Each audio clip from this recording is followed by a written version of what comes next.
আমার মনের ময়ূরিয়া রে।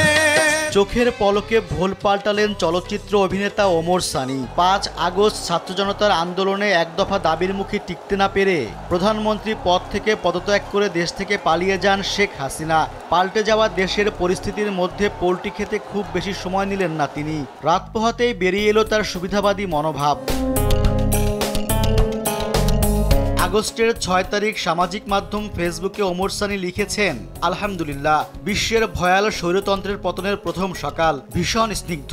এরপর থেকে নেটিজেনদের তোপের মুখে পড়েন তিনি। মন্তব্যের ঘরে ধেয়ে আসছে একের পর এক কটাক্ষ, যা ভাষায় প্রকাশ করার মতো নয়।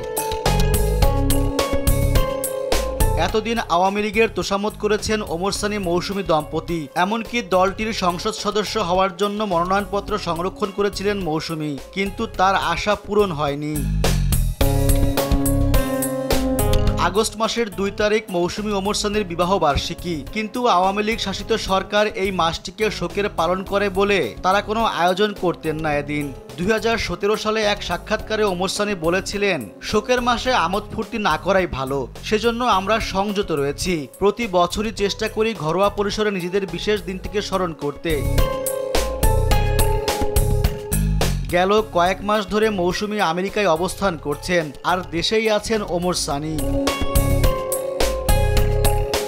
রেজওয়ান সিদ্দিকী, দেশ টিভি।